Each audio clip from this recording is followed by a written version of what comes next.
Fleuve Congo TV, la chaîne qui vous informe. Fleuve Congo TV, la chaîne qui vous divertit. Un jour, un récit. Aujourd'hui, nous allons parler des maisons hantées. C'est l'histoire que John va nous raconter tout à l'heure, ou comment avec sa famille, il a dû perdre un investissement immobilier conséquent parce que nous ne pouvons pas vivre dans la maison qu'il venait d'acheter du fait de la présence sur place des esprits impurs qui perturbaient le sommeil de sa famille. Avant de retrouver John et son histoire, nous invitons tous ceux qui nous suivent et qui ne sont pas encore abonnés à notre chaîne de cliquer sur le bouton rouge, de liker et de bien vouloir partager cette vidéo sur les réseaux sociaux. Il y a 5 ans, après avoir souscrit pendant 10 ans un plan d'épargne logement avec ma femme, nous avons décidé d'un commun accord que le moment était venu de quitter la ville avec nos 2 filles pour la campagne. On avait besoin d'espace. L'appartement en ville que nous occupions était si exigu que nos 2 princesses avaient du mal à jouer à leur jeu préféré. Entrepreneur indépendant dans le consulting, je pouvais de partout effectuer mon travail. J'avais juste besoin pour cela d'une ligne téléphonique et d'une connexion internet. Ma femme, qui est architecte, intervenait sur des projets à l'étranger à fort potentiel. Elle avait au fil des ans fait des placements intéressants sur les actifs boursiers et s'était assuré le versement d'une rente conséquente mensuellement. Même si j'élevais presque seul mes filles à cause des déplacements incessants de ma femme à l'étranger, je ne m'en plaignais guère. J'ai fini par m'y habituer et mes filles aussi. Le problème est qu'en grandissant, les filles avaient de plus en plus besoin d'espace. Ma femme et moi aussi.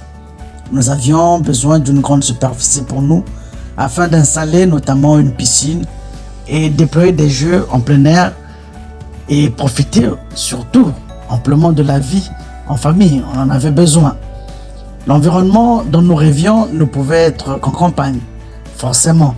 Avec ma femme, nous avons donc fait le choix de la zone géographique cible et contacté sur place un agent immobilier qui a la maîtrise de la raison, qui nous a proposé plusieurs biens. Notre coup de cœur a été ce manoir du XVIe siècle. Il était constitué d'un corps de logis et de dépendance dont certaines formaient 2 ailes. Entouré de champs, d'une ferme de pâturage et de bois, c'était à l'époque de sa construction un édifice militaire. Avec sa tour qui abritait un escalier à vis, nous pouvions circuler entre les niveaux de la maison et la partie supérieure. Nous avons mis toutes nos économies dans cette acquisition et après quelques travaux, nous avons organisé une crémaillère en forme de fête de mariage. Tellement c'était grandiose, tellement que c'était beau, notre bonheur était à son comble de voir qu'en famille, on pouvait désormais profiter de la vie. Mais notre espérance sera de courte durée. Très tôt, les problèmes vont commencer. Ce que nous ignorions, ma femme et moi, c'était l'histoire de ce manoir, ancien édifice militaire. Il avait aussi servi de cour militaire et de lieu de pendaison. Au total, on dit que 180 personnes furent pendues au-dessus de l'escalier.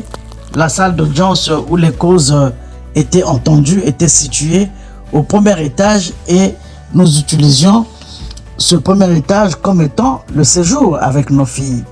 Sur place, les verres se mettaient à voler d'un bord à l'autre d'une pièce et nous apercevions des visages souvent au travers des fenêtres. Par moments, les filles rapportaient que leur gorge se crispait en franchissant le cadre de la porte comme un nœud coulant se resserrant autour de leur cou.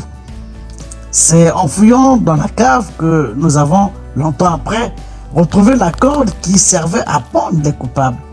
Malgré la rénovation et le toilettage apporté à ce lieu par ailleurs, certaines marques ne disparaissaient jamais. C'est en se renseignant qu'un vieillard du village va nous apprendre qu'il s'agit de marques laissées par les condamnés lorsqu'ils se débattaient avant de rendre leur dernier souffle. Ces marques sont indélébiles sur les murs du salon notamment. Un jour, pendant que j'étais parti en vacances avec les filles, profitant de l'absence de ma femme, celle-ci va rentrer de son voyage après notre départ, quelques jours après. Elle est restée donc seule au manoir et la nuit venue, elle sera violentée et s'est retrouvée au petit matin avec la semence masculine sur elle. Alerté par ses soins, je suis vite rentré des vacances avec mes filles et nous avons décidé ce jour-là de quitter ce lieu hanté.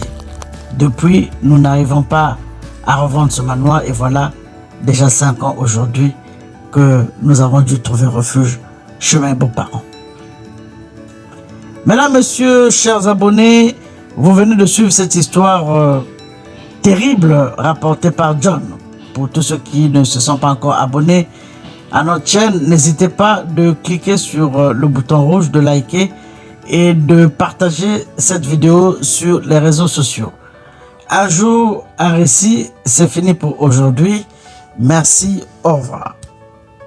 Fleuve Congo TV, la chaîne qui vous informe. Fleuve Congo TV, la chaîne qui vous divertit.